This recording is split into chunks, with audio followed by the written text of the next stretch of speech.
A'udzubillahi minasyaitonirrajim. Bismillahirrahmanirrahim. Assalamualaikum warahmatullahi wabarakatuh. Alhamdulillahirabbil alamin.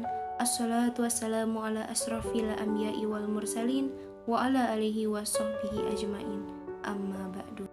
Pertama, yang paling utama, marilah kita panjatkan puji dan syukur atas kehadirat Allah Subhanahu wa Ta'ala, yang mana kami dapat memberikan sedikit materi kebenaran yang insya Allah bermanfaat bagi kita semua.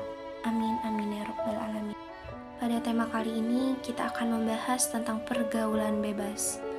Pergaulan bebas adalah salah satu perbuatan zina yang sudah jelas-jelas kita ketahui bahwa itu adalah hal yang dosa. Saya yakin teman-teman sekalian sudah tahu kalau berzina adalah dosa yang begitu besar. Tidak hanya orang tua saja yang mengerti, namun anak muda pun pastinya sudah mengerti. Tetapi karena kurangnya pemahaman dari Al-Quran dan hadis, maka masih banyak orang yang terjerumus dalam hal ini. Mereka menghalalkan segala cara yang sudah jelas-jelas hukumnya haram dan dosa besar.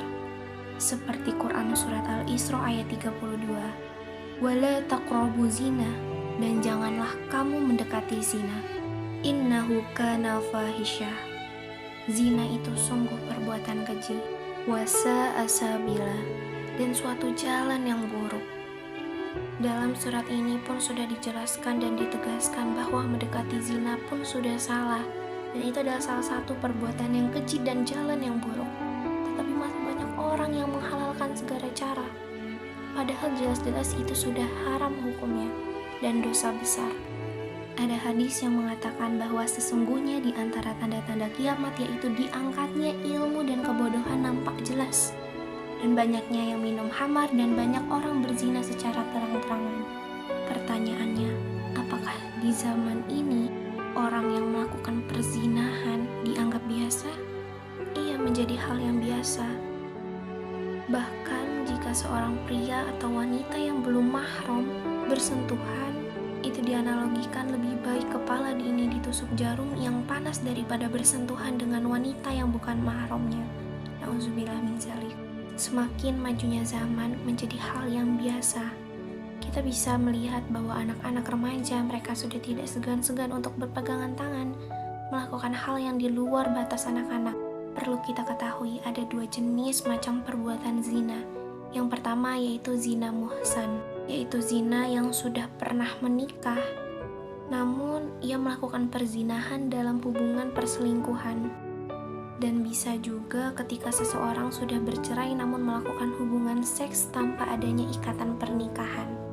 Nauzubillah min dzalik. Yang kedua yaitu zina ghairu muhsan, yaitu zina yang dilakukan oleh orang yang masih lajang atau belum pernah menikah.